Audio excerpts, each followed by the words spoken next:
Esto es Cabildeo Digital. Hola, ¿qué tal? Bienvenidos. Este es el programa Periodistas y obvio, todos los que estamos somos periodistas. Y quiero presentarles a tres muy destacados que son mis invitados. César Ríos, hola César, gustazo. Hernán Terrazas y Rafael Archón. Amalia, buen día. Chicos, qué alegría tenerlos en el programa y vamos de una vez en picada, zambullida. Ustedes vieron el debate, creo que por fin los hemos visto juntos, me pareció un debate serio, me pareció un debate entre iguales, eso me parece interesante. ¿Quién ganó? ¿Quién quiere empezar? Hernán, por favor. Perfecto, gracias en primer lugar, Amalia, por esta nueva invitación. Me siento muy contento siempre en tu programa. Creo que estamos entrando a una semana decisiva para la segunda vuelta, que es el próximo domingo, y el debate era un mito que se convirtió en relevante a diferencia de lo que ocurría en otras ocasiones en que estos espacios de intercambio de ideas, de programas, de propuestas no existían. Creo que ese es el gran valor del debate de ayer. Tú decías que se produjo un debate entre iguales. Yo creo que ese es un tema muy importante porque me parece que se había creado todo un mito en torno a la capacidad y el manejo de la economía y de las relaciones internacionales y de todos los aspectos relativos al ejercicio de gobernar. En torno a Jorge Quiroga se creía, llegó creo al debate con esa imagen y con esa percepción de que era la persona que tenía el mejor conocimiento sobre los temas y que tenía un manejo de las propuestas más fluido. Y me parece, y eso lo he escuchado bastante durante el día de hoy, que Rodrigo se mostró muy a la altura de las circunstancias, igualmente capaz para el manejo de las propuestas, para la identificación de los temas, de las acciones que va a poner en marcha una vez que llegue al gobierno, si lo hace, si cuenta con el voto popular, de modo que esta primera situación, este primer elemento de empatar en cuanto a capacidades, empatar en cuanto a la pasividad con que se puede transmitir lo que uno piensa, que se creía una de las virtudes de Tuto Quiroga, ya fue para Rodrigo Paz un avance significativo que lo puso en igualdad de condiciones en el debate. César, ¿tú coincides con esto? Fue un debate parejo, pero lo más importante, las propuestas. Vamos al tema de cómo conseguir gasolina y cómo conseguir dólares. Ahí empezaron los matices, no son grandes diferencias, pero hay matices. ¿Cuál de las dos propuestas te pareció más congruente? Hola, Amalia. Un saludo para ti, para Rafael, para Hernán, un gusto compartir con ustedes. Sí, tengo la impresión de que el debate del día de ayer fue mucho más parejo entre ambos candidatos, más fluido también, la metodología estuvo mejor llevada y sobre todo no fue un debate de grandes diferencias, pero sí de relevantes matices.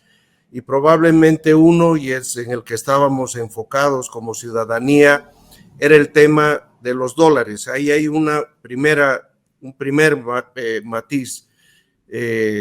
Jorge Quiroga apunta por el tema del préstamo, de una inyección sólida, rápida, que pueda reactivar nuestra economía, pero sobre todo el tema de los combustibles.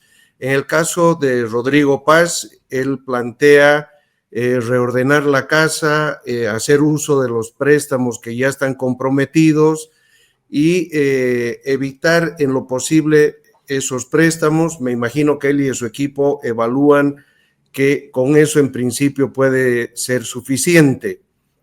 En principio parecería un relativo contrasentido, pues ambos candidatos han viajado a Estados Unidos.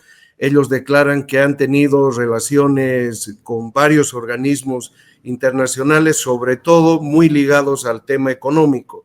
Eso nos da una imagen de que sí, que hay una apertura a traer esos dólares de fuera, aunque como te digo, Amalia, en el caso de Rodrigo Paz hay una cierta ambivalencia, ha estado ahí presente, parecería mostrar interés por esta salida a la crisis. Sin embargo, él plantea ciertas reservas con el tema del préstamo. Probablemente. César, ¿no crees que tal vez le fue mal en Estados Unidos y él sabe que no va a poder dar ese paso o que esa puerta está cerrada? Y lo de los préstamos está blefeando, ¿no? Porque, bueno, no son préstamos de libre disponibilidad. Habló de 3.500, pero 3.500 es todo lo que Arce se comprometió en toda su gestión. Lo que hay pendiente son 1.800, si se aprueban, pero todos son comprometidos. No sé, con eso nadie te va a prestar o no puedes usar eso para comprar gasolina. No sé, ¿qué dices tú? Sí, comparto contigo esa impresión, Amalia. No son fondos de libre disponibilidad, no son préstamos que estén dedicados para el tema del abastecimiento interno de gasolina y de diésel. Probablemente ahí se nota una diferencia entre quien está pensando en esta semana en lograr que sus indecisos puedan tomar una decisión hacia un candidato que se muestra como más abierto a cuidar sobre todo a los sectores populares. En el caso de Quiroga, creo que él está pensando ya en el día después, realmente qué es lo que se puede hacer para salir de este brete en el que está en el país. En relación a Quiroga también es medio blef, ¿no? Porque los créditos llegarán un año después y él necesita la plata para el día después. Sí, yo creo que ninguno de los dos candidatos va a sincerarse completamente, pero sin duda hay un elemento y es esos fondos que tenemos comprometidos no son de libre disponibilidad. Parecería que la salida para el país es mirar hacia afuera, empezar a operar rápidamente para que esa inyección de dólares pueda llegar a nuestra economía y darle un oxígeno muy necesario en estos momentos. ¿Qué dice Rafael? Hemos entrado al tema crucial, gasolina y dólares, diésel y dólares. Correcto, Amalia. Yo creo que en el desempeño general, coincido en eso con Hernán, efectivamente los dos candidatos mostraron un desempeño, digamos, formalmente similar, parejo, ¿no? Sin embargo, ya entrando a lo que ustedes dos estaban conversando con César, Amalia, creo que efectivamente ninguno de los dos candidatos tiene una solución que sea visible, que sea palpable al problema actual que está viviendo la economía boliviana. Creo que eso se nota claramente. Lo que ustedes han dicho es definitivo. Es decir, yo creo que en una cosa Tuto Quiroga tenía absolutamente toda la razón. Tiene que ser una solución de inmediato. No puede seguir esperando, no puede seguir haciendo lo que Arce ha venido haciendo hasta aquí. No puedes pensar que con los créditos ya comprometidos va a ser suficiente. Yo creo que en eso Tuto Quiroga tenía absolutamente la razón. Tiene que ser al día siguiente que los dólares lleguen a la economía boliviana para liberar los bancos, para que la gente pueda sentir, digamos, un shock de confianza. Sin embargo, evidentemente, como ustedes han dicho, quién sabe si esos dólares van a poder llegar en la cuantía en la que Tuto Quiroga lo ha prometido, 12,000 millones de dólares, que si llegaran efectivamente en calidad de préstamo sería una bendición. Pero tampoco Rodrigo Paz tiene una solución frente a eso, es decir, las cosas que Rodrigo Paz decía, aunque pueden haber sonado muy profesionales, muy de alguien que ha estudiado la economía, realmente no tenían ningún sentido y creo que ahí entró en un callejón sin salida, Rodrigo. Porque decir que lo que va a hacer es un recorte del Estado en 1.200 millones de dólares, que va a utilizar los créditos que Arce ya tiene, todo eso sonaba completamente irreal, es decir, fuera, digamos, de la gravedad de la crisis propiamente que están viviendo los bolivianos, ¿no? Entonces yo ahí me quedé realmente un poco perplejo porque no veo que ninguno de los dos tenga una salida y creo que lo que han mostrado ambos es la gravedad de la crisis económica, la dificultad para encarar ese proceso, para realmente conseguir un avance. Yo ahí cuando escuchaba y me acordaba de la consigna de 100 días, realmente me quedaba mucho más boquiabierto aún, porque realmente la crisis es muy profunda y lo que Bolivia no tiene es capacidad para producir esa riqueza que efectivamente le podría dar otra vez un nuevo funcionamiento a la economía, una especie de reset, ¿no?, a la economía. Entonces, me parece que también en eso han estado parejos y en ninguno de los dos yo he visto una salida que realmente sea aceptable, creíble o argumentable en cierto sentido. Hernán, esta negativa de Rodrigo Paz a relacionarse con el Fondo Monetario Internacional cuando uno sabe que esa es la única puerta cierta que uno puede tocar. Hernán, ¿no es demagógico? ¿Eso es para ganar votos, para acercarse al votante ex-masista? Yo creo que hay un tema ahí que es determinante, es que si pensamos en 12,000 millones de dólares de préstamos que puedan tener un efecto relativamente inmediato para resolver los principales problemas, los 1,000 millones de dólares que se necesitan para comprar combustibles durante los próximos 4 meses, que son 250 a 260 millones de dólares por mes más o menos, que representa la compra de gasolina y diésel. Y además los 2.500 millones de dólares que han sido capturados por el Banco Central y que no se han dirigido a los bancos privados y que podrían representar el regreso de los dólares en la economía. Y en fin, es una suma fantástica. No hay que olvidar que 12,000 millones de dólares equivale a duplicar la deuda externa del país, que son actualmente 12,000 millones. Y eso significa aproximadamente 1,000 a 1,200 dólares de deuda per cápita adicional sobre las espaldas de la gente. Entonces, eso es complicado, y bien lo mencionaba Rafael. Estamos en un momento en el que va a ser muy difícil generar riqueza, va a ser muy difícil generar producción de aquello que representaba el ingreso más importante del país, que es el gas. Eso va a tomar mucho tiempo, el litio va a tomar mucho tiempo, la minería no genera los impuestos necesarios equivalentes al auge en el que está viviendo la minería. Entonces, ¿de dónde vamos a pagar? No sé si vamos a entrar en un mismo círculo vicioso de cómo vamos a pagar esa deuda hacia adelante con los organismos internacionales. Me parece que en ese sentido, no por demagogia, sino por un esfuerzo de pensar cómo se puede resolver sin incrementar deuda, la opción de Rodrigo Paz es revisar qué tenemos, con qué contamos, y una vez que sepamos de cuánto disponemos, decir, ok, necesitamos tanto más para esto, pero no ir directamente a hablar de 12,000 millones de dólares que representan, como les decía antes, los 12,000 millones de dólares que duplican la deuda externa. Esto me parece un tema serio, complicado, difícil. Perdón. Así uno quiera la deuda, esa deuda, así nos digan, sí, va a demorar, ¿no? Va a demorar. Eso no es de un día para no es un telefonazo y llega el cheque. Eso exactamente. Eso no es así. Ahora, pero del otro lado, negarse a hablar con el Fondo Monetario Internacional, eso me parece, eso huele a masismo, ¿no? Yo no creo que se nieguen a hablar con el Fondo Monetario por varias razones, que creo que hay evidencia que esto, hace 3 semanas o un poco más, Rodrigo Paz estuvo en Washington y habló con los organismos internacionales. Pero les parece que les fue mal. Parece que les fue mal porque ahora cambió de posición.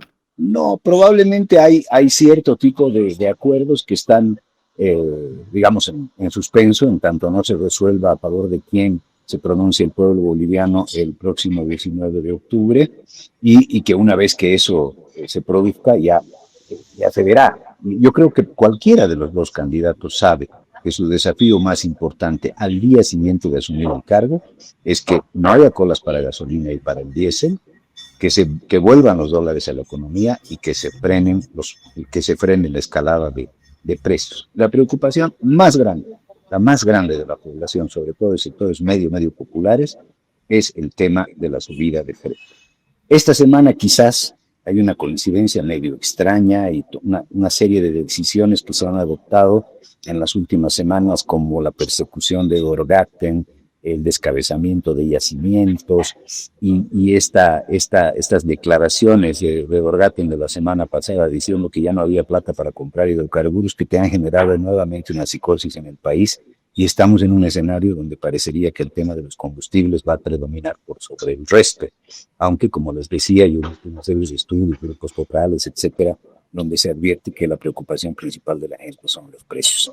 Pero aquí quiero terminar el tema había un tema previo que, insisto, giraba en torno a un mito, y es que el único capaz de resolver los problemas de la economía iba a ser una persona con los antecedentes de Jorge Quiroga, quien había ejercido la presidencia. Hernán, sí. te propongo que volvamos a ese tema, luego de cerrar el tema de hidrocarburos, dando una palabra otra vez a César y a Rafael. Volvemos a ese tema luego, ¿te parece? Ok, me parece muy bien. César, para cerrar tema de carburantes, préstamo, dólares, ¿cómo la ves? Cerramos. Amalia, el país necesita una inyección poderosa de divisas. Si eso hubiera sido posible recurriendo a nuestra economía interna, ya se hubiera hecho y no estaríamos en esta situación. Por tanto, necesitamos mirar adelante. Pero como bien tú decías, eso implica tiempo. Y eso, a su vez, nos lleva a un escenario donde va a haber sufrimiento. Pero esta es una palabra que dos candidatos no pueden pronunciar en la etapa electoral en la que se encuentran y a una semana del voto definitivo. Para que lleguemos a ese momento de inyección seria de dólares a la economía, va a haber sufrimiento, Amalia, Rafael, Hernán.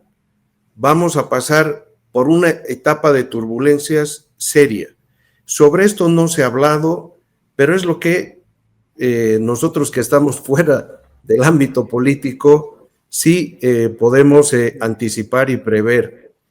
Pero como te digo, esta es una palabra maldita en una etapa electoral que ningún candidato va a pronunciar. Ambos nos han hablado como si las posibilidades estuvieran al alcance de la mano de ambos, que eso se puede hacer factible rápidamente, pero la verdad, esto no se nos va a presentar y vamos a tener una etapa de dificultad en el país profunda, que va a requerir algo que ambos también ya nos han anticipado, posibilidades de generar acuerdos y consensos, que no solo van a necesitar ser políticos, sino entrar al ámbito social. Ahora, la posibilidad de ahorrar haciendo cortes, la pregunta va para Rafael, quitarle la renta a los expresidentes, no sé si que eso, además de que para unos va a ser algún golpe duro, ¿no? Eso no alcanza, esas son monedas, ¿no? ¿Qué vas a echar? Empleados públicos, la mayoría de los empleados públicos, ejército, policía, médicos, maestros, no, podrás echar algunos escritorios en la administración central, pero eso tampoco te va a resolver. O sea, la cuestión interna está difícil, tal vez si en última instancia levantas subvenciones, sálvese quien pueda, importe quien pueda, compre donde quiera, ¿no? El sálvese quien pueda puede ser una política. Sí, correcto, Amalia. Yo creo que, como decía César, la situación está muy complicada, es muy difícil y va a haber dolor. Hay dos maneras de atraer dólares, por lo que he entendido del propio debate, porque yo no soy economista y aprendiendo del propio debate puedo decir lo siguiente, casi repetir lo siguiente, ¿no? Hay dos formas, o sea, si un país exporta, como lo hacía Bolivia con el gas, obviamente va a recibir dólares, porque le van a pagar dólares a cambio del gas. La otra manera es la que plantea Tuto Quiroga, es recibir un préstamo, un crédito grande, que permita precisamente normalizar la actividad económica y en ese periodo en el que esos dólares van generando un efecto muy concreto en la economía boliviana, hay que ir pensando en una alternativa al gas. Es decir, ¿qué vamos a exportar en adelante para poder ya no prestarnos dinero, sino eventualmente pagar la deuda y continuar, digamos así, en un proceso normal en el que un país produce algo que el mundo le compra, ¿no? Yo creo que Tuto Quiroga dio una salida, una solución. No es muy creíble, como ustedes decían, es difícil que el Fondo Monetario o los cofinanciadores, como él dijo, le vayan a prestar el dinero tan rápido. pero fue el que dijo que esto tenía que hacerse desde un principio y en eso por lo menos a mí me convenció. No se puede seguir esperando, no se puede seguir haciendo política económica como la ha venido haciendo Arce cada 3, cada 4 meses, ¿no? Llenando algunos cisternas y tratando de vender un diésel y una gasolina subvencionadas además. Entonces, yo creo que esas son las dos posibilidades que están en el camino. Y aquí quiero también repetir un poco lo que decía César. Creo que en el debate, a diferencia de los vicepresidentes que se estuvieron atacando, sobre todo por parte de Lara, los ataques, a diferencia de ese debate anterior que fue un desastre, este debate mostraba todo el tiempo una voluntad tanto de Rodrigo Paz como de Jorge Quiroga para tratar de hacer un gobierno de amplia concertación, de amplia unidad. O sea, yo creo que la salida que el país está necesitando con urgencia es una salida de un gobierno en el que estén tanto el PDC como Libre. Siento que ese sería el gobierno. Obviamente Samuel Doria Medina puede participar, claro que sí, pero me parece que para la magnitud de la crisis que estamos a punto de encarar y de enfrentar seriamente, no puede haber otra salida que un gobierno que realmente tenga una base de unos 2/3 de respaldo en el Congreso. ¿Qué dices, Hernán? Sí, coincido. De todas maneras, quiero repetir que el tema de endeudarse con 12,000 millones de dólares cuando ya tienes 12,000 millones de deuda y de que esos son compromisos que hay que cumplirlos inexorablemente durante todo el tiempo, es un tema delicado. Evidentemente puede ser una solución. Yo también quisiera 10,000 dólares para comprarme algo o para pagar algo, pero si no tengo la forma de poder honrar esos compromisos, seguramente va a ser difícil para mí y lo que va a ocurrir es que mi situación no va a mejorar. Por ahí tengo un espejismo de mejora temporal, pero de aquí a 6 meses y cuando me toque pagar y sin producir y sin generar ingresos, eso va a ser bien difícil. No hay que olvidar que los grandes proyectos de los que Bolivia puede esperar un flujo de ingresos importante, por ejemplo, en el sector de hidrocarburos o el del litio, etcétera, demandan no un año, no 2 años, demandan 4 a 5 años para volver a producir la cantidad de gas que producíamos antes. No, definitivamente. Hernán, no solamente eso, perdón. A lo siguiente, escúchame, Hernán. Espérame un ratito. Hernán, escúchame. Tu razonamiento parece lógico, pero estamos en una situación de emergencia. Supongamos que tú ya estás endeudado porque te endeudaste para la casa y tienes una hipoteca y el sueldo apenas te alcanza para eso. Bueno, se enferma tu hijo. Tienes que endeudarte. Hasta tu tercera generación tienes que endeudarte porque estás frente a una emergencia. Y yo creo que acá tenemos a un país en coma, y estamos en una situación de esa magnitud. Ahora, yo pensaba lo siguiente, por la polémica que hay en la Argentina, que Trump le está dando una cantidad, 20,000 millones de dólares, un colchón a Milei, pero le dice, pero rompe relaciones con China. Y la política de Trump puede ser parecida acá. Nuestro principal acreedor es China. Y la otra, pensaba, ¿no sería bueno recurrir a China, que siempre está dispuesto a darte la plata, que nunca te pide nada, salvo posibilidades, ¿no? Entonces, yo creo que, perdona, pedirle un cheque a China, China te lo da. Ese sí que te lo da al día siguiente. Yo coincido contigo en que la situación del enfermo es crítica, está en estado terminal y que necesita una cirugía mayor. Yo creo que ambos candidatos tienen claro que lo que necesita ese paciente es una cirugía mayor para salir de la terapia intensiva paulatinamente. Eso yo creo que no hay duda que en ambos casos la tienen absolutamente clara. Yo insisto, no es ponerse de un lado o de otro, es simplemente ver que primero tienes que ver, tú cuando mencionabas este tema de que si tienes un hijo enfermo, yo venderé primero mi auto, veré qué puedo ahorrar, veré dónde evito mayores gastos, de manera que pueda atender la urgencia. Y una vez que vea de cuánto dispongo, puedo decir, ok, necesito un préstamo. Entonces, de repente ese préstamo no tiene que ser de 12,000 millones de dólares, no tiene que ser de 5,000 millones de dólares, no sé. Pero yo creo que hay que tomar las decisiones de esa manera. No se puede decir, voy a tener 20.000 millones, ¿no? Claro, perfecto. Si me dices, yo voy a tener 20.000 millones, bienvenidos sean, van a llegar en un avión y van a llover y todo va a cambiar. No es tan simple, lo decían todos, no es tan simple. Está bien. Los desembolsos, perdón, voy a terminar, los desembolsos demoran a veces más de un año. Hemos visto todos los temas que hemos pasado recientemente. No son desembolsos que lleguen con la facilidad, la rapidez que se dice. Eso no es real. Esos 20.000 millones de dólares que han sido presionados por el presidente Donald Trump para que puedan llegar a Argentina todavía no llegan. Todavía no llegan. Y está bien. Estamos bien. Tu punto de vista quedó claro, Hernán. Okay. Rafael, ¿tienes réplica? Sí, o sea, estamos como ante una disyuntiva medio absurda, ¿no? Es decir, ¿qué hacemos primero? ¿Ordenamos la casa y luego pedimos un crédito? ¿O pedimos el crédito y luego reordenamos la casa, ¿no? Me parece que las dos cosas tienen que hacerse al mismo tiempo. Lo que está absolutamente claro es que la alternativa que Rodrigo Paz propuso en el debate, para seguir hablando del debate, no es realmente una alternativa. Es decir, no sé qué les ha parecido a ustedes, pero yo escuchaba a Tuto Quiroga y me asustaba, igual que lo hace Hernán. ¿Cómo nos vamos a prestar tanto dinero? Pero cuando escuchaba a Rodrigo Paz, prácticamente no veía nada. Es decir, vamos a hacer un recorte de 1.200 millones de dólares al Estado. ¿Qué significa eso? Vamos a despedir a una enorme cantidad de empleados públicos, correcto. ¿Y eso en qué va a solucionar el problema del combustible y el problema de los dólares? Absolutamente nada. Vamos a tener más desempleados en las calles. A lo mejor sí es necesario hacer eso.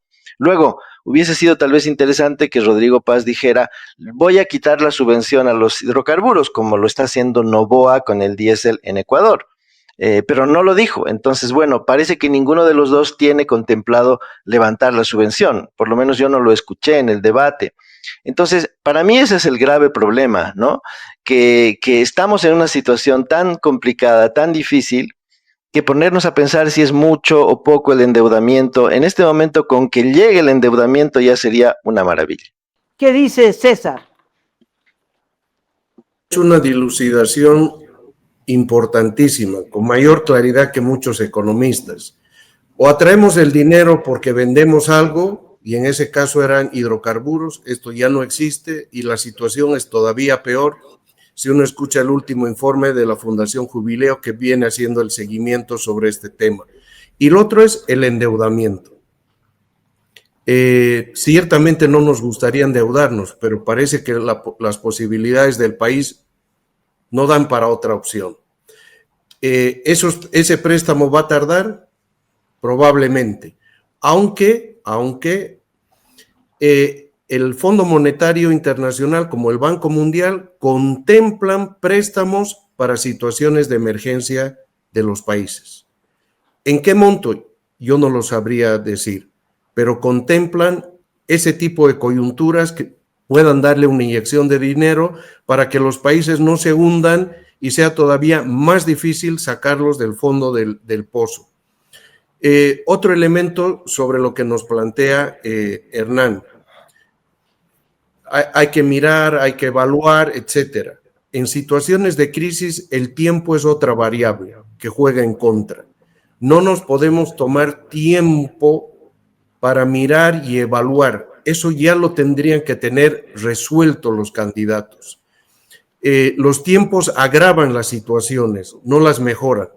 Por tanto, necesitamos ir a salidas rápidas y emergentes.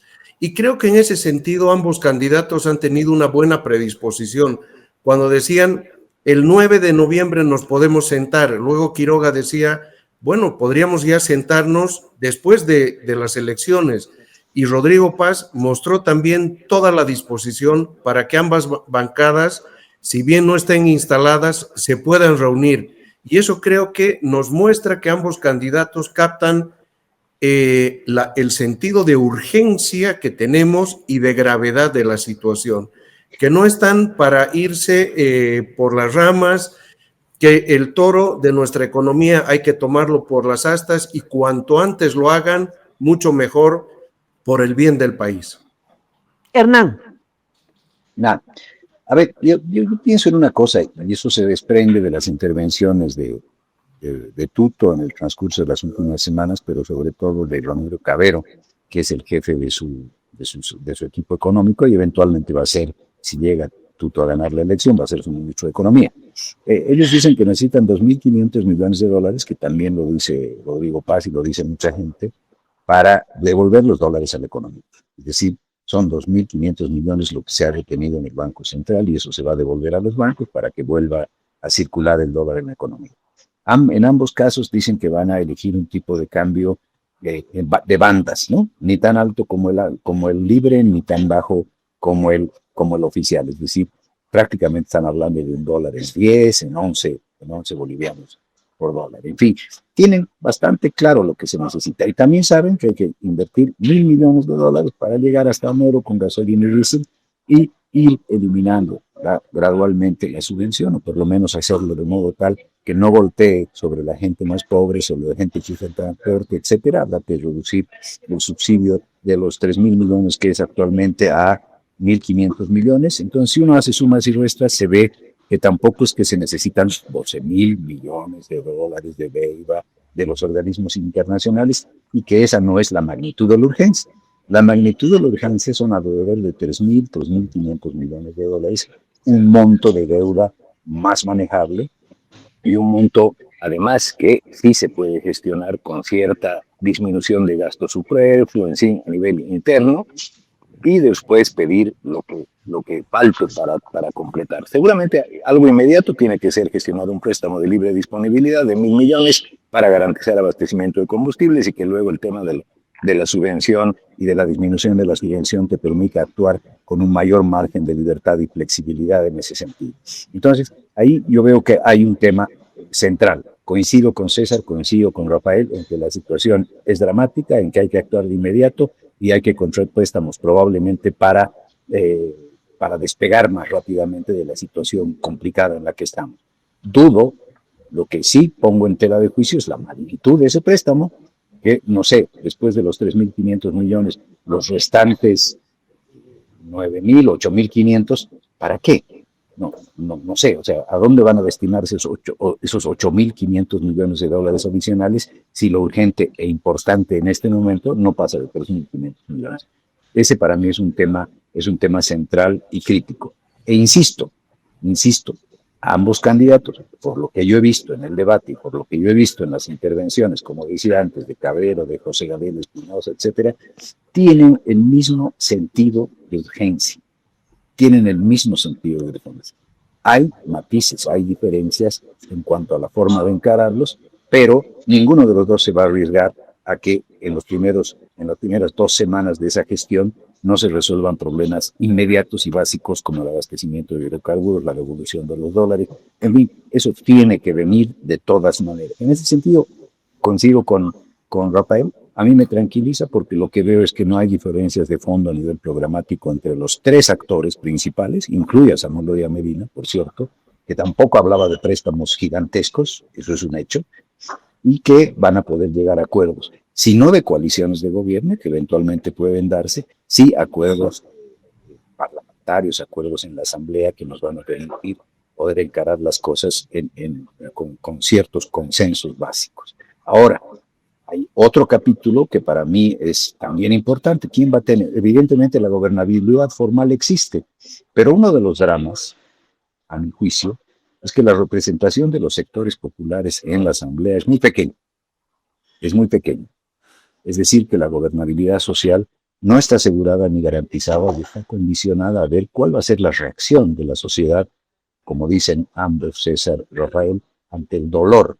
Si va a ser una reacción de tranquilidad y de decir ni modo hay que sufrir un tiempo, o va a ser una reacción de decir no puede ser que nos hagan esto otra vez y que nosotros pagamos los platos rotos como siempre. En fin, creo que hay esos temas que también deben ser analizados hacia adelante para ver si las medidas así draconianas van a funcionar o si más bien van a generar un nivel de conflictividad social que va a ser más complicado todavía la situación económica del país y no nos va a permitir despegar como se quiere. Yo he introducido el tema de los chinos por una razón muy simple, porque las buenas intenciones van a chocarse con una realidad tremenda el día 9 de noviembre, a partir del 9 de noviembre. Primero, los tanques de almacenamiento y yacimientos van a estar vacíos. Las colas van a ser kilométricas. La planta de Palmasola está paralizada porque no compraron petróleo y entonces no están produciendo gasolina. Las colas de gasolina se deben a que la planta de Palmasola dejó de producir gasolina porque no hay plata para comprar petróleo. La planta de biodiesel está paralizada hace muchísimo tiempo, están pagando sueldos y no producen ni una gota de biodiesel, y así puedo seguir, ¿no? La planta de fertilizantes, en fin. El país está paralizado. Entonces, tú puedes tener grandes intenciones, Hernán, y a todos ustedes les digo, de hacer esto, de hacer lo otro, pero tienes una urgencia, tienes un país que se te desmorona. Y entonces, yo digo, los chinos son los únicos que te pueden dar un cheque ahora. ¿Cuánto quieres? ¿Cuánto quieres? Ah, bueno, aquí está, pan, te doy. Anda al, ¿cómo se llama? Chess, no es Chess Manhattan, ¿no? El banco chino estatal te presta. Pero eso es romper con Estados Unidos, ¿ah? Trump no te lo va a perdonar. Trump no te lo va a perdonar, chao FMI. Bueno, gran disyuntiva, Rafael. Tu idea, Amalia, no deja de ser interesante. Hay que recordar que Andrónico Rodríguez propuso algo similar. Es decir, no hablaba de los chinos, pero hablaba de los BRICS. La señora Dilma Rousseff es la que dirige el Banco de Desarrollo de los BRICS. Sin embargo, el Banco de Desarrollo de los BRICS no se ha convertido hasta ahora, por lo menos por los datos que tengo, en una alternativa ni al Fondo Monetario ni al Banco Mundial. Es decir, existe ese banco, tiene obviamente un fuerte, digamos, caudal de recursos, sobre todo de la economía china. Sin embargo, creo, Amalia, que los chinos son excesivamente pragmáticos, que los chinos ya tienen todo lo que hubiesen querido de Bolivia sin prestarnos un centavo. Es decir, lo que los chinos necesitan básicamente es comprar la mayor cantidad de alimentos, la mayor cantidad de soya, alimentar a su población cada vez más demandante, cada vez más exigente. Y me parece que ellos son muy pragmáticos, o sea, lo que han hecho, por ejemplo, con el gobierno del MAS, que ya lo hubiesen podido salvar, Amalia, ¿no? Es decir, si se trataba justamente de hacer un acuerdo con China, Luis Arce tuvo 5 años para hacerse amigo de los chinos, pero así ya como los cubanos, ¿no? Y sin embargo, los chinos no han mostrado ningún interés en salvar a Luis Arce. Lo que hacen los chinos es contratos para entregar plantas llave en mano. Lo que hacen ahí es recaudar más y más dinero de donde pueden, generar servicios. Es decir, yo creo que los chinos tienen una visión muy pragmática de las cosas, no tienen una visión ideológica.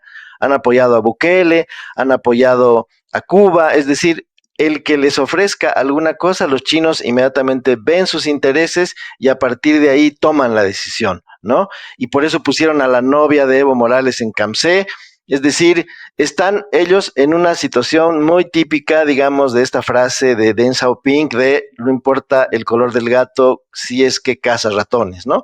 Entonces, me parece que es interesante poderlo ver, pero creo que los chinos no están interesados en ser una alternativa en América Latina a los organismos multilaterales de crédito. César. Creo que Rafael lo ha sintetizado muy bien, el tema de los chinos, muy pragmáticos, tampoco van con el bolsillo abierto, entregando su dinero. Y lo otro es el giro político, ideológico que ha dado el país, no reclama a los chinos, vuelve a mirar a Estados Unidos y Europa. Y ciertamente podríamos decir enhorabuena, Amalia, porque los chinos cuando prestan el dinero lo hacen sin cláusulas sobre las que, por ejemplo, ya ha trabajado el Banco Mundial, el Fondo Monetario Internacional, que tienen que ver con la seriedad de los retornos, con el tema medioambiental, con el tema de los impactos sociales. En ese sentido, muchos de esos préstamos en el mediano plazo resultan perversos para el país que ha captado esos fondos. De tal manera que sí, la luz al final de este túnel parece tener su mirada, su salida en Estados Unidos y en Europa. Son puertas que tendremos que volver a tocar y por algo ambos candidatos han ido a Washington y no han ido a China. A Pekín, claro. Demos vuelta la página, vamos a otro tema. Hernán. Bueno, ¿cuál va a ser el nuevo tema? Porque yo iba a hablar de China. No más chinos, creo que quedó claro. No, porque a mí lo que me interesaba decir es que hay un cambio. Las reformas constitucionales, ¿qué dices? Reformas constitucionales. Pero no quiero dejar de opinar sobre el tema de China que lo has planteado. Bueno, sí, dale. Que lo acabas de plantear. Y me parece que hay un tema muy importante que no lo estamos contemplando, y es el giro que se da en la agenda de Estados Unidos hacia América Latina. América Latina vuelve a ser de enorme relevancia para Estados Unidos. El señor Trump mantiene una relación provechosa, interesante, y le consta a Rafael Archondo con México. No hay ruptura, no hay un diálogo duro, ríspido entre ambos presidentes. Claudia Sheinbaum se refiere en buenos términos a Trump, Trump se refiere en buenos términos a Claudia Sheinbaum. Recién ha tenido una conversación Donald Trump con Lula, parecía impensable que lo haga luego de la subida de los aranceles. En fin, se está reponiendo un interés muy especial de Estados Unidos en América Latina, en la región. Ya, como bien lo decías, ha trabajado y ha operado en temas económicos con Argentina, todavía no se resuelven del todo, pero ha demostrado, se ha reunido en 2 ocasiones en menos de 2 semanas con Milei, lo cual es una señal absolutamente contundente. A diferencia de lo que pensaba mucha gente, fue el primero en llamar a Corina Machado para felicitarla por la obtención del premio Nobel. Se tejió toda una historia de que estaba enojado, falso. Parece que ha sido, además, se dice, uno de los grandes promotores de que ese premio vaya para ella, porque se sabe que los temas de Gaza, de Palestina, del Medio Oriente son de este año, y que el premio Nobel distingue a gente que ha tenido una operación importante el año pasado, es decir, no precisamente. En fin, hay una serie de cosas que se están dando. El apoyo también contundente, claro, que está dando Donald Trump a Ecuador, a Noboa, ¿no? Están a punto de definir cambios constitucionales en el Ecuador para que vuelvan las bases militares estadounidenses. Hay un porcentaje altísimo de gente, más del 60%, que está de acuerdo en que vuelvan las bases militares estadounidenses que antes estaban en Manta y que eran un factor decisivo para la lucha contra el narcotráfico, particularmente por el uso de radares de última generación, satélites, en fin, cosa que había desaparecido desde el gobierno de Correa. Entonces hay un trabajo muy intenso, muy intenso de Estados Unidos nuevamente en la región, y eso hay que saberlo administrar. Y eso tiene un cambio en la posición de los países respecto al conjunto de la comunidad internacional. Y ese cambio tiene mucho que ver con el peso que ha adquirido en el transcurso de los últimos años tanto China como Rusia en América Latina.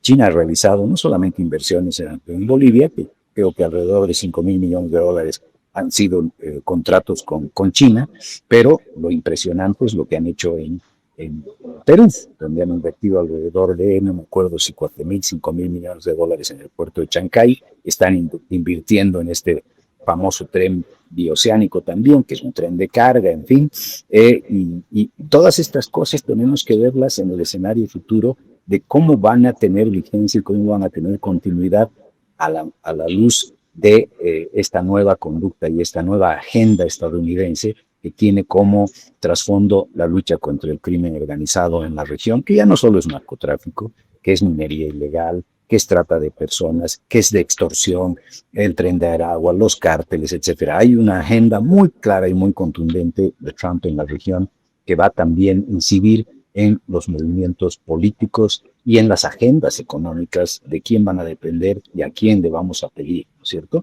Entonces creo que ese es un nuevo escenario importante. Paso al tema de los cambios constitucionales, que no es lo urgente, no es el 9 de noviembre, tal vez será un año después, en fin, pero es lo importante. ¿Saben qué? Me preocupó mucho un comunicado de Libre, no lo firma Tuto, pero es obvio que Tuto está detrás, apoyando a los prorrogados. Esto realmente me dejó sin aire, ¿no? ¿Qué le pasa a Tuto apoyando a los prorrogados con un presidente de la Suprema que dice tienen que irse ya? La democracia no los tolera, ustedes son la antidemocracia incrustada en el órgano más importante del Poder Judicial, el Constitucional. Bueno, pasó, no cambió nada, ni el comunicado, los prorrogados quisieron hacer un amparo contra el presidente de la Suprema en Trinidad, que es el área de control de Hurtado, y rebotó, el tribunal rebotó. ¿Qué va a pasar con estos cambios constitucionales? Hernán, entiendo que tienes que retirarte. Bye, bye. Así es, Amalia. Les agradezco mucho. Un abrazo para todos. Lo sentimos. Chao, Hernán. Chao, chao. Un abrazo, Hernán. Igual. He lanzado esta piedra. No sé si la quiere recibir, Rafael. Sí, agarro tu piedra, Amalia, y no te la devuelvo, me la quedo. Lo que tú dices es muy interesante porque la pregunta acá sería, de fondo, digamos, remodelando la piedra que lanzaste, la pregunta sería, ¿cuán urgentes son las reformas constitucionales? Es decir, ¿con qué celeridad necesita Bolivia corregir la Constitución de 2009, ¿no? Y yo soy partidario de un cambio rápido. Me parece que lo que está haciendo Noboa es inteligente. Es decir, si no tomas de inmediato el toro por las astas, recuperando la metáfora que planteaba César, también en lo político, es decir, si no te quedas solo con lo económico, sino que también avanzas en un programa de reformas políticas, me parece que los dos ámbitos de alguna manera se van a tener que retroalimentar y creo que pueden retroalimentarse virtuosamente. Yo creo que una reforma constitucional, una corrección es muy importante. Hay que recordar que todavía quedan autoprorrogados porque no pudimos tener una elección judicial completa, Amalia. Es decir, no pudimos elegir a todos los que debíamos haber reemplazado y el presidente del TCE lo dijo muy bien al inicio del debate, que esa fue una omisión gravísima del Congreso, de la Asamblea Legislativa, no tener una lista completa para sustituir a todos los autoprorrogados.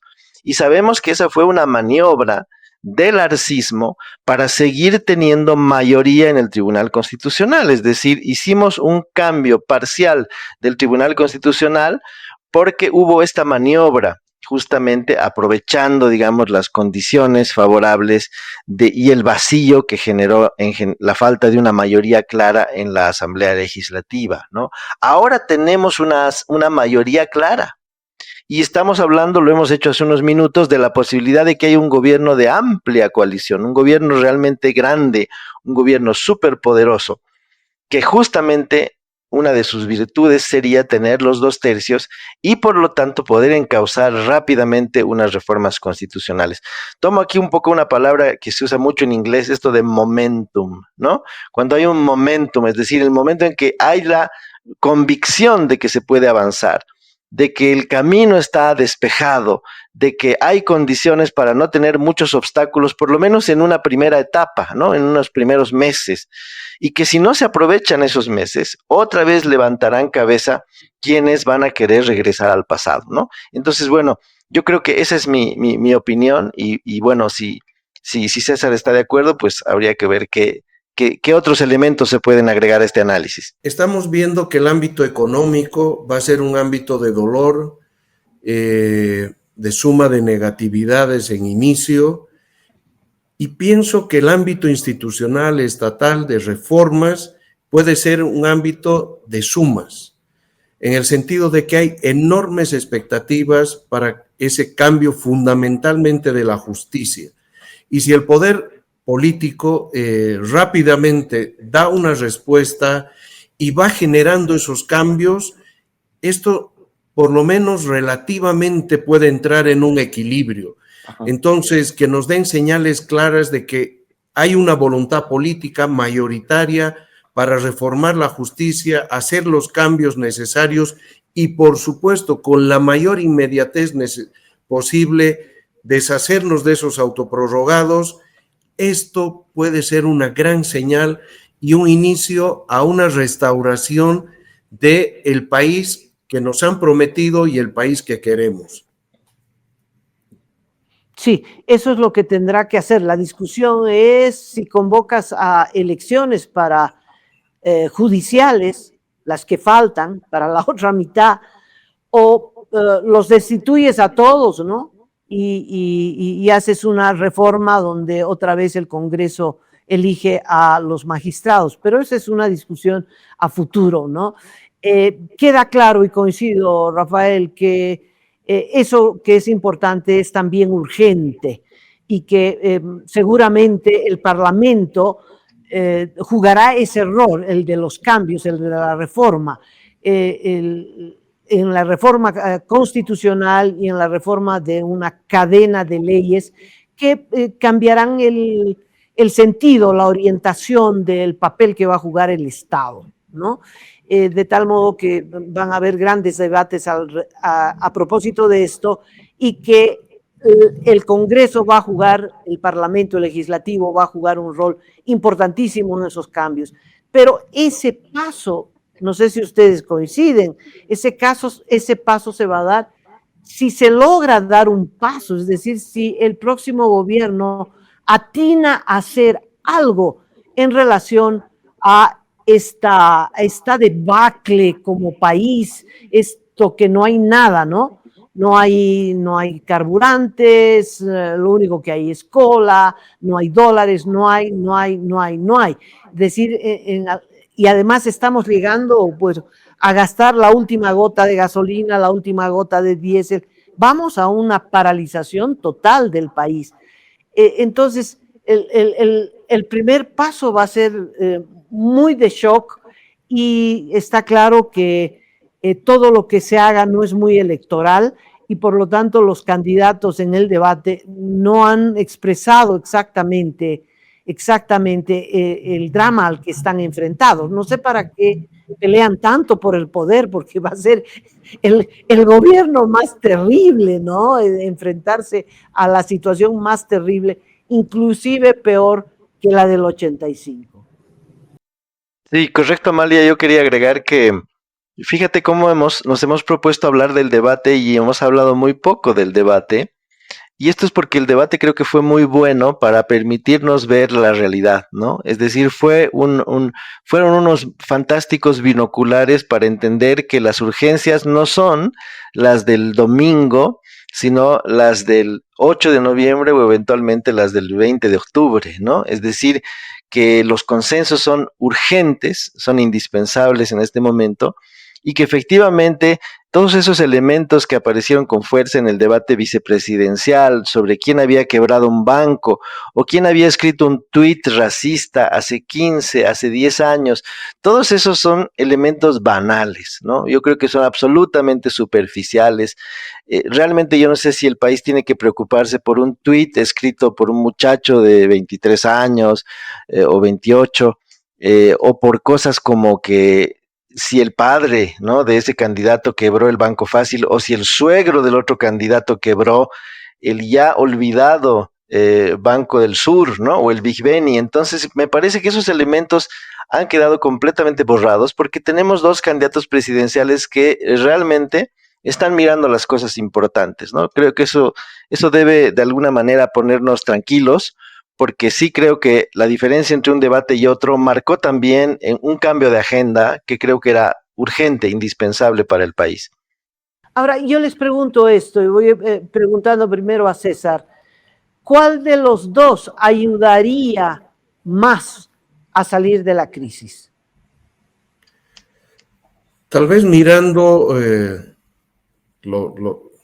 evaluando este primer tramo de nuestra entrevista, Amalia, podríamos decir que creo que hay un mayor sentido de realismo en el planteamiento de Jorge Quiroga de decirnos hay que estirar la mano porque con nuestra mano interna no alcanza. tenemos que estirar la mano y tenemos que esperar ese shock de dólares para poder reactivar y reacomodar nuestra economía. No es algo que quisiéramos, pero es un acto de sinceramiento. Y en ese sentido creo que fue la visita de él a Washington y luego también la de Rodrigo Paz. El debate, como dice Rafael, ha subido de escala de los vicepresidentes a los presidenciables. Sin embargo, es un debate electoral y el debate electoral no se aviene bien con la verdad, porque la verdad a veces es dura y es cruel, y no le vas a decir a los bolivianos cuando están tan esperanzados y ambos han movido su campaña en que la solución puede venir pronto y ya, de que no, de que ese momento va a ser mucho más prolongado, va a estar más alejado del presente. Eso no genera votos. Sin embargo, nos vamos dando cuenta de que ese momento se va a instalar y ahí estos juegos políticos, creo que el MAS ha dejado unas bolas negras y unas bolas blancas. Las bolas negras tienen que ver con el tema económico.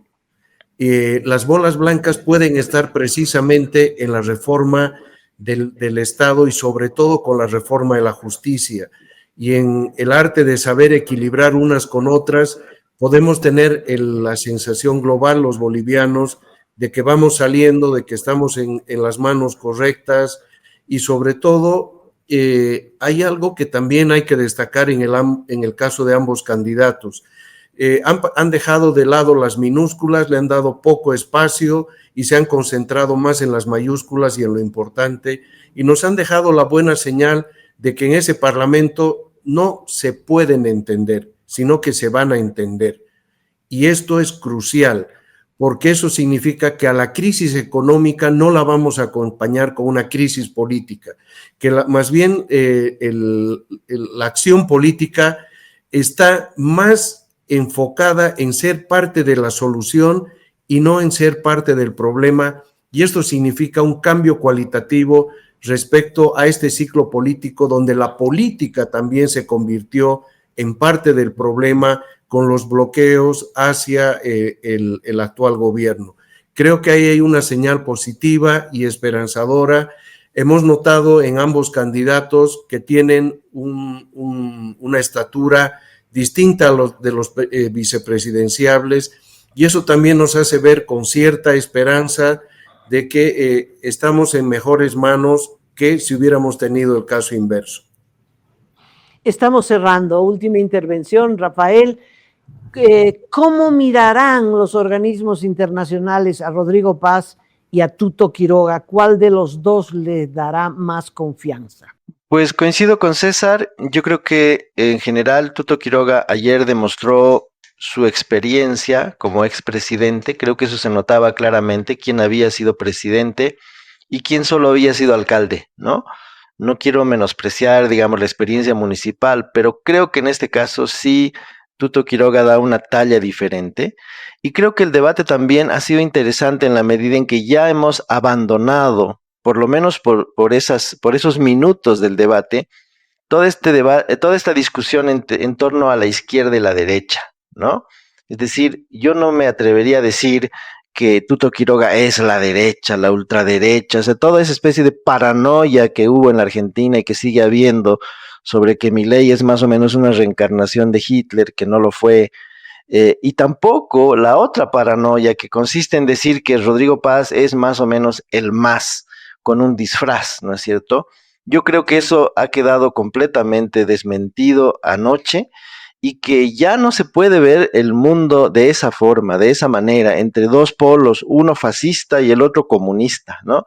Me parece que los dos candidatos están pisando terreno, están entendiendo que la cosa es mucho más doméstica, mucho más, digamos, trivial que lo que generalmente se dice en los grandes púlpitos ideológicos, y que en el fondo de lo que se trata no es ni de avanzar ni al socialismo ni a una sociedad absolutamente liberal, sino única y exclusivamente conseguir dólares y conseguir combustibles. Eso es todo lo que Bolivia en este momento está necesitando.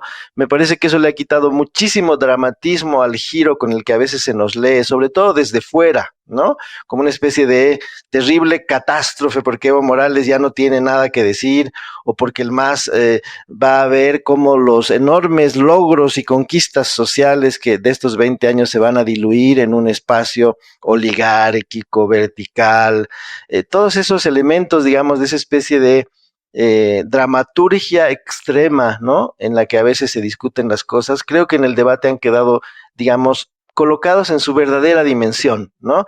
Y que los bolivianos podemos avanzar, unidos realmente. Yo no entiendo, yo cuando veía el debate decía, ¿por qué diablos tenemos que hablar que si los collas, que si los cambas, que si el oriente? Es decir, ya todos esos debates absurdos que no llevan absolutamente a nada, me parece que en el debate quedaban totalmente superados, ¿no? Y mostraban además la fragilidad de sus discursos, ¿no? Discursos que están hechos únicamente para etiquetar a alguien y para tratar, digamos, de ganar un debate sin realmente tocar los problemas y los asuntos esenciales que interesan a las personas. Bueno, se vienen días decisivos. El próximo lunes estaremos seguramente evaluando las elecciones y deseándole mucha suerte al próximo presidente, pero mucha suerte y mucha mano firme y mucho corazón también para poder gobernar.